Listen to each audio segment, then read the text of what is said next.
ዑመር ብኑ ኸጣብ ረዲየላሁ አንሁ ከመሞታቸው በፊት ስለ ዑስማን ብኑ ዓፋን ምን ብለዋል?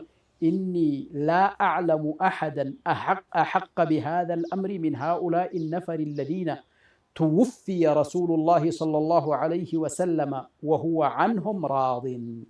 በዚህ ጉዳይ አንድንም አላውቅም፣ በዚህ ጉዳይ ተገቢ የሆነ ከነዚህ ነቢያችን ዐለይሂ ሰላቱ ወሰላም እንደተቀበሏቸውና እንደወደዱላቸው ጥለዋቸው ከሞቱት ሰዎች የበለጠ ለዚህ ጉዳይ ተገቢ የሆነንና ኃላፊነቱን ሊሸከም የሚገባ የሆነ አለ ማለትን አላውቅም አሉ።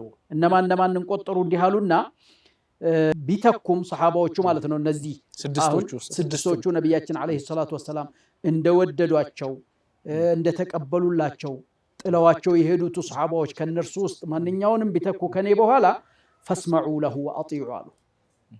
ለእርሱ ስሙ፣ የሚያዘውን ትእዛዙንም ታዘዙ አሉና ወስያ ተናገሩ። ከዚያ ማንን ጠሩ? ዑስማንን፣ ዓልይን፣ ጠልሐቱ ብን ዑበይድላህን፣ ዙበይሩ ብኑ ልዓዋምን፣ ዓብዱራሕማን ብኑ ዐውፍን፣ ሳዕድ ብኑ አቢ ወቃስን፣ እነዚህን ሰዎች ጠሩ። አሁን እነዚህ ሰዎች ስድስቶቹ ተስማምተው ከእነርሱ ውስጥ አንዱን ቢሾሙ ከሊፋ የሚሆነው እሱ ነው ብለው ኃላፊነትን ለነዚህ ሰጥተው ሄዱ ማለት ነው። ቡኻሪ በዘገቡት